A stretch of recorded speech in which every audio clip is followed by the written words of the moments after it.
On the night of January 1st, 2021, in the small city of Canton, Georgia, a woman named Morgan Metzer woke to find a masked intruder standing in her bedroom doorway. By the time police arrived, she had been beaten, sexually assaulted, and left tied on her back patio with a pillowcase over her head.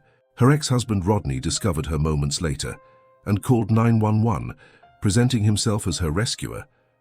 But as detectives began piecing together the evidence, they uncovered something far more disturbing than a random home invasion. This is the story of how one man orchestrated an elaborate attack on his own ex-wife, weaponizing her love and fear in a final, desperate attempt to reclaim control. Before we go deeper, subscribe if you love true crime documentaries and tell me in the comments where you're watching from. Morgan and Rodney Metzer's story begins not with violence, but with what appeared to be a fairy tale romance. They met in the mid-2000s, when Morgan was just 14 years old and Rodney was 17. For both of them, it was love at first sight. In the small-town environment of northern Georgia, where high school sweethearts often became lifelong partners, their relationship seemed destined for permanence. Rodney was charming, attentive and protective. He called Morgan his princess and treated her as though she were the center of his universe. Friends and family saw them as the perfect couple, young, devoted, and seemingly inseparable. By 2010, after several years together, they married. Morgan was 21, Rodney 24. The wedding was a joyful affair, attended by relatives who believed they were witnessing the union of two people who would grow old together. But almost immediately after the honeymoon, something shifted. The excitement of the wedding faded, replaced by a creeping sense of disappointment and sadness. Psychologists refer to this as post-wedding blues, a phenomenon where the build-up and emotional high of a wedding give way to the mundane realities of daily life. For Morgan and Rodney, however, the blues were compounded by tragedy. Less than a year into their marriage, Rodney's younger brother, who was only 19, died of leukemia. The loss devastated Rodney. He had been close to his brother, and the death seemed to break something inside him. Friends noticed he became withdrawn, quieter, less engaged. Morgan tried to support him, but grief has a way of isolating people, and Rodney began to change in ways that went beyond mourning. The following year, on March 15, 2011, the Metzers welcomed their first child, a son they named Kevin in honor of Rodney's late brother. It should have been a moment of healing, a new beginning. But baby Kevin was born with a congenital heart defect. He lived for just over 2 weeks before passing away. Morgan later described that period as existing in a fog. She could barely remember the details, only the overwhelming weight of loss. For Rodney, this second death seemed to confirm some dark belief that life was inherently cruel. 3 months after Kevin's death, Morgan discovered she was pregnant again, this time with twins. The news brought cautious hope. The couple saw it as a second chance, an opportunity to become parents after so much tragedy. In 2012, the twins were born healthy. Friends expected the arrival of the children to heal the marriage, to bring Morgan and Rodney back to the happiness they had once known. But the opposite happened.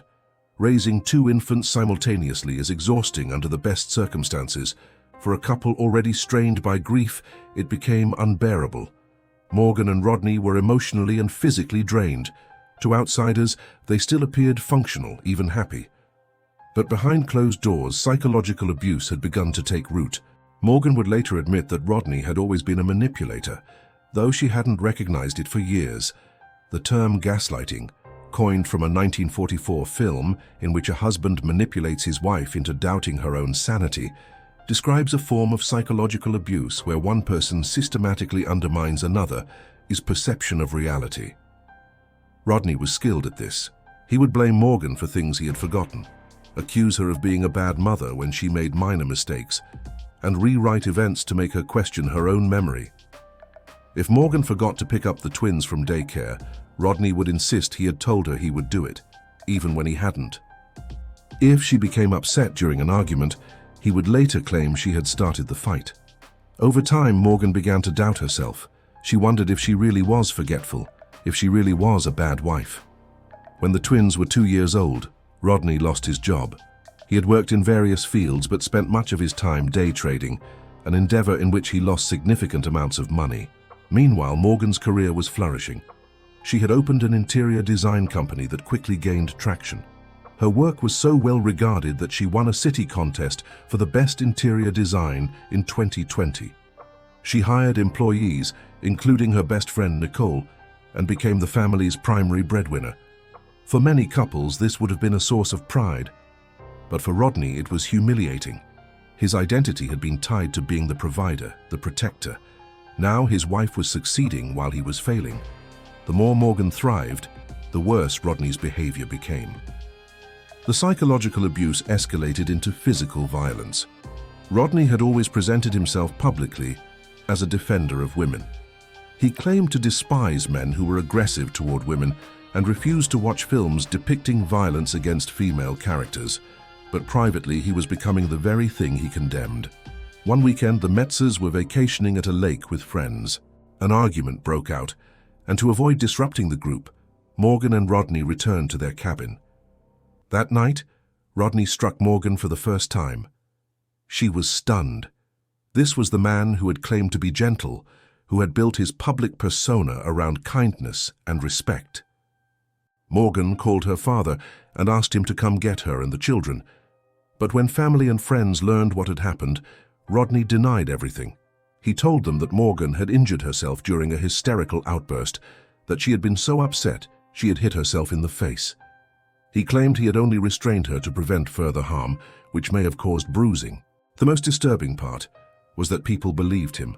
Even Morgan eventually began to doubt her own memory. Rodney was convincing. He spoke calmly, with apparent concern for his wife's well-being. He framed the incident as a mental health crisis rather than an assault. Morgan's best friend Nicole suspected the truth, but even she struggled to counter Rodney's narrative. This pattern continued for years. Rodney would provoke arguments, then insist Morgan had started them. He told the twins their mother was toxic, that she was selfish and aggressive. During one argument, Rodney fell down the stairs. He immediately told the children and relatives that Morgan had pushed him. Morgan knew she hadn't, but Rodney insisted she had blocked out the memory. She began to feel as though she were losing her mind. Rodney controlled every aspect of her life.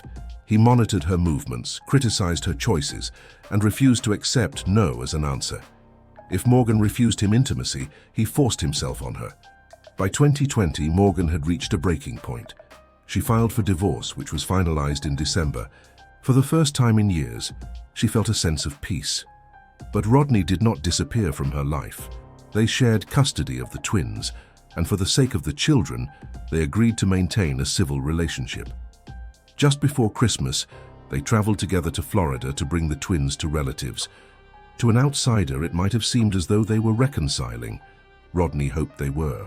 In late December, Rodney called Morgan and told her he had been diagnosed with pancreatic cancer. He showed her what appeared to be a doctor's report. Morgan felt sympathy for him. His younger brother had died of leukemia, and his father had also been diagnosed with cancer. She allowed Rodney to stay on her couch for a few nights, offering emotional support. But when Rodney began pleading with her to give their marriage another chance, Morgan refused. She told him their relationship was over and advised him to seek support from his parents. Rodney returned to his apartment, but continued messaging her, insisting they should be together for the sake of the children. He even offered to provide financially if she would quit her job. Morgan was not interested. She loved her independence and her work. On New Year's Eve, while Morgan was at her friend Nicole's house, Rodney went to her home and slipped a check for $60,000 under her door. He photographed the check and sent Morgan the image, telling her she deserved everything he had. Later, police would discover the check was fraudulent. Rodney did not have the money in his account. It was another manipulation tactic, an attempt to lure her back. Morgan had told Rodney she planned to spend New Year's Eve at her parents' house and would turn off her phone if he didn't stop messaging her. The check was bait. Rodney wanted her to come home. Morgan did go home, but not because of the check. She was simply exhausted. After a couple of glasses of wine at Nicole's, she decided to go to bed early. She was so tired she didn't even stay awake for midnight. Instead, she was woken briefly by fireworks, wished her dog a happy new year, and fell back asleep. What happened next would change her life forever. Morgan woke suddenly, sensing someone in her room. When she opened her eyes, She saw a tall figure standing in the doorway. He was dressed entirely in black, including a mask that resembled Batman's cowl. His fists were clenched. The hallway light behind him cast his silhouette but obscured his face. Morgan screamed. Before she could react, the man rushed forward and struck her in the face with the butt of a pistol. He flipped her onto her stomach and secured her wrists with plastic zip-tie handcuffs. The attack was methodical, as though he had planned every detail. The intruder mostly remained silent, but then spoke in a strange, mechanical voice. He told Morgan she had done something wrong and would regret it. The voice was clearly altered, likely through some kind of electronic device. Morgan realized the attacker might be someone she knew. Why else would he disguise his voice? The blows continued. The man grabbed her by the throat and began to squeeze. Morgan lost consciousness. When she came to, she realized her body had been violated. All she could think about was her children. Who would take care of them if she died? She hadn't written a will. She hadn't prepared the twins for the concept of death. She wasn't ready to die. That realization may have saved her. Morgan forced herself to detach emotionally from what was happening. She searched her mind for anyone who might want to harm her. And then, suddenly, she understood. The attacker mentioned her ex-husband. He said she would miss her husband and children. In that moment, Morgan knew it was Rodney. Despite the altered voice, despite the mask, she recognized him. The way he moved, the way he spoke, it was familiar. And this knowledge gave her a strategy for survival. Morgan didn't let on that she had figured it out. Instead, she began begging the attacker not to harm her husband, telling him she still loved Rodney. The effect was immediate. The attacker's aggression dissolved. He loosened his grip and seemed to become gentler. Morgan realized she was going to live. The attacker backed away and began searching the room for valuables. He opened drawers and cabinets, then demanded Morgan's phone. He needed to access her security system and delete the footage from the cameras on the property. After dealing with the security system, he took a pillowcase and placed it over Morgan's head. He lifted her from the bed, a movement that felt strangely familiar to Morgan, reminiscent of the way Rodney used to help her when she was pregnant with the twins, and led her to the backyard. He ordered her to lie still and not move until she heard a car horn. Morgan lay on the cold patio, hands tied behind her back, partially undressed, with the pillowcase covering her eyes. She didn't know if the attacker had left or was still watching her. Time moved slowly. The Metzer house was in a remote area surrounded by hills and trees. There were no neighbors nearby. For once, Morgan regretted the isolation. More than half an hour passed before she heard footsteps. Someone was approaching. Morgan tensed, fearing the attacker had returned to finish her off. But then she heard Rodney's voice. He sounded genuinely frightened. He asked what had happened, untied her hands and called 911. While they waited for the police, Rodney comforted Morgan as she broke down. She begged him not to leave her alone. Rodney seemed delighted that Morgan still needed him, that she still loved him.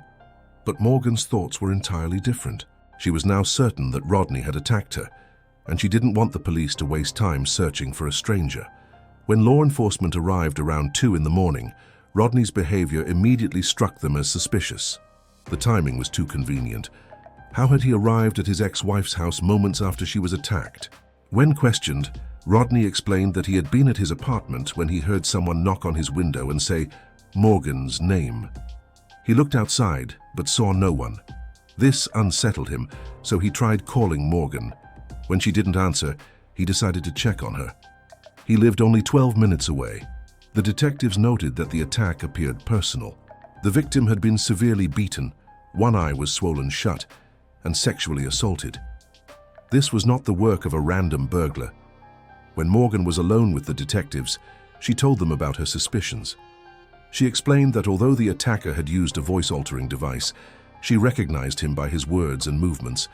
When he lifted her from the bed, it felt like Rodney's touch. They had been together for nearly 2 decades.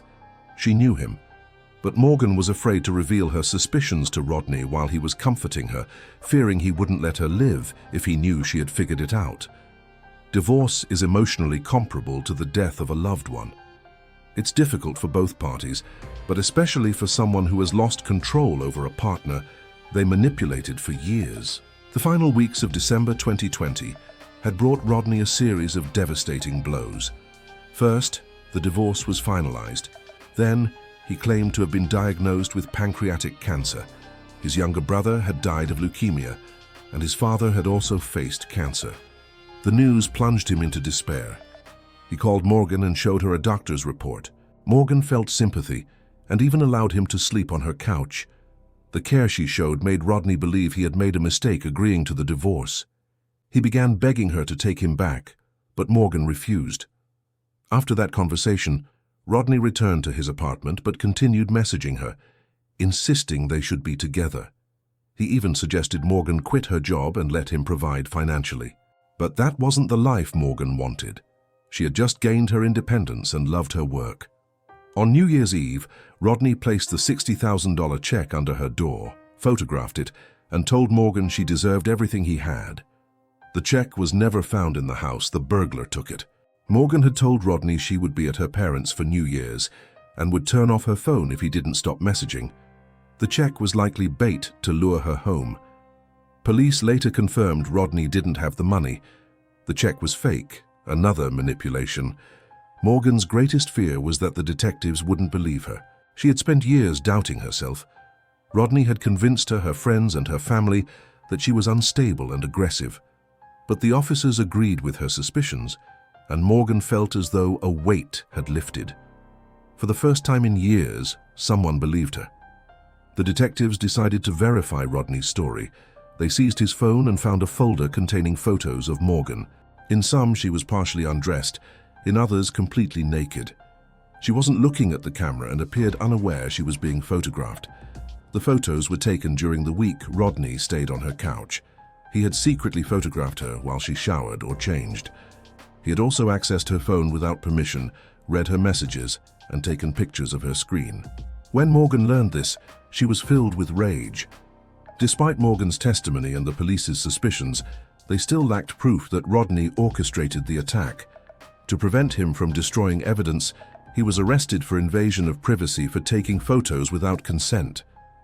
Meanwhile, the investigation continued.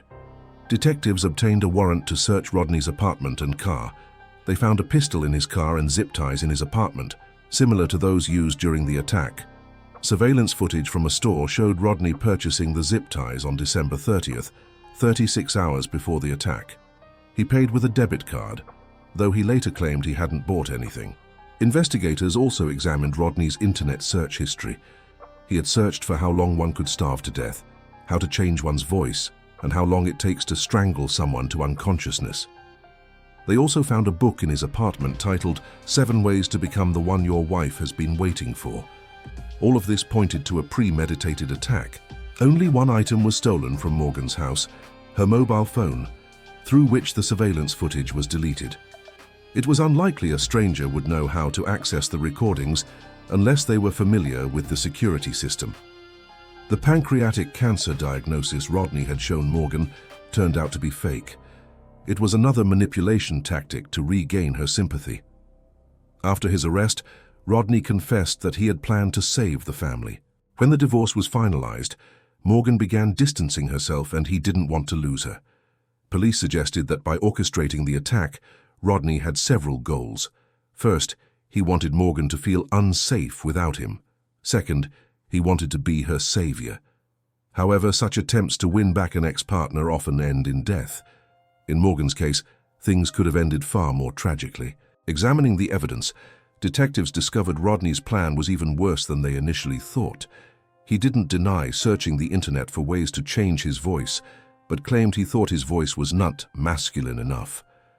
Rodney pretended to be shocked by what happened to Morgan and assured police he had nothing to do with it, insisting he was kind and gentle by nature. The assistant district attorney called Rodney a master manipulator. In the days leading up to the attack, he forged a doctor's report and faked cancer to gain sympathy. When that didn't work, he devised an elaborate plan to take Morgan's life. Investigators found a suicide note suggesting Rodney initially planned to kill his ex-wife and then himself. He didn't care that their children would be left orphans. But for some reason, he deviated from his plan, perhaps when he heard Morgan say she still loved him. After that, Rodney switched to a rescue plan. Fortunately, investigators quickly unraveled the scheme. Surveillance footage from the residential complex captured Rodney returning to his apartment shortly after the attack. He looked exhausted, disheveled, and hurried. A few minutes later, he appeared again, now in clean clothes with a bag in his hand. The bag likely contained evidence from the crime scene that Rodney disposed of. It was never found. Rodney was charged with sexual assault, kidnapping, home invasion, possession of a firearm, and domestic violence with aggravating circumstances. He was held without bail. Those who knew Rodney were shocked. His mother, whom he called 2 days after his arrest, couldn't believe her son could be accused of such a thing. Rodney told her he would never have done it and didn't understand why Morgan had accused him, since he had only come to save her. Even after the police found irrefutable evidence, Morgan began to doubt herself. She had spent so many years being blamed for everything that she questioned whether it could really have been Rodney. She genuinely wavered, unable to accept that the man she had lived with for so long had tried to kill her. The twins were still with relatives in Florida. Morgan didn't want them to see her with bruises and wasn't ready to answer their questions. She needed to prepare for a serious conversation and explain that their father would no longer be around. They were only about 9 years old, and parting with their dad could be painful. Although Morgan survived, the consequences of the attack were severe. She couldn't sleep for months. She struggled with nightmares in which she heard an unnatural mechanical voice and saw a stranger in a Batman-like costume who then turned into her ex-husband. In the first few weeks, she often kept the twins home from school because she was afraid to be alone. At first, Rodney tried to convince the police of his innocence, manipulating them as he had manipulated his wife for years. But to avoid a lengthy trial and resolve the case faster, he was offered a plea deal. He agreed.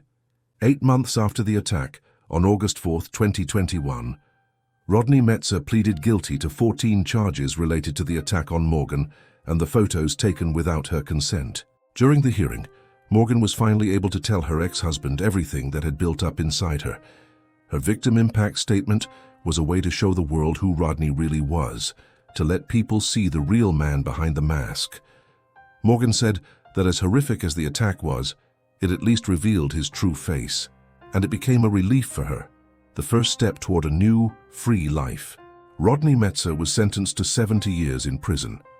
He must serve 25 years in incarceration, with the remainder on probation as part of the plea deal. He refused visits from loved ones for a long time because he was ashamed of his actions, especially in front of his parents who had lost their younger son to leukemia. Rodney, by lying about his diagnosis, had forced them to relive painful moments. He has long suffered from type 1 diabetes, and his health has rapidly deteriorated in prison. As for Morgan, she took steps toward recovery. She underwent therapy and focused on raising her children. She also devotes time to helping others who have found themselves in similar situations. The Morgan Metzer case was adapted into films titled My Husband is Stalking Me and My Husband, the Gaslighter, the Morgan Metzer story. She wants to share her painful experience with as many people as possible. Morgan still receives letters from women who have faced similar situations and tries to help them rebuild their lives. This case serves as a chilling reminder of how manipulation, control, and obsession can escalate into violence. It also demonstrates the importance of believing survivors, the power of forensic evidence in exposing even the most carefully planned deceptions, and the resilience of those who survive domestic abuse. Morgan's story is not just a true crime documentary, it's a testament to the strength required to reclaim one's life after years of psychological and physical torment.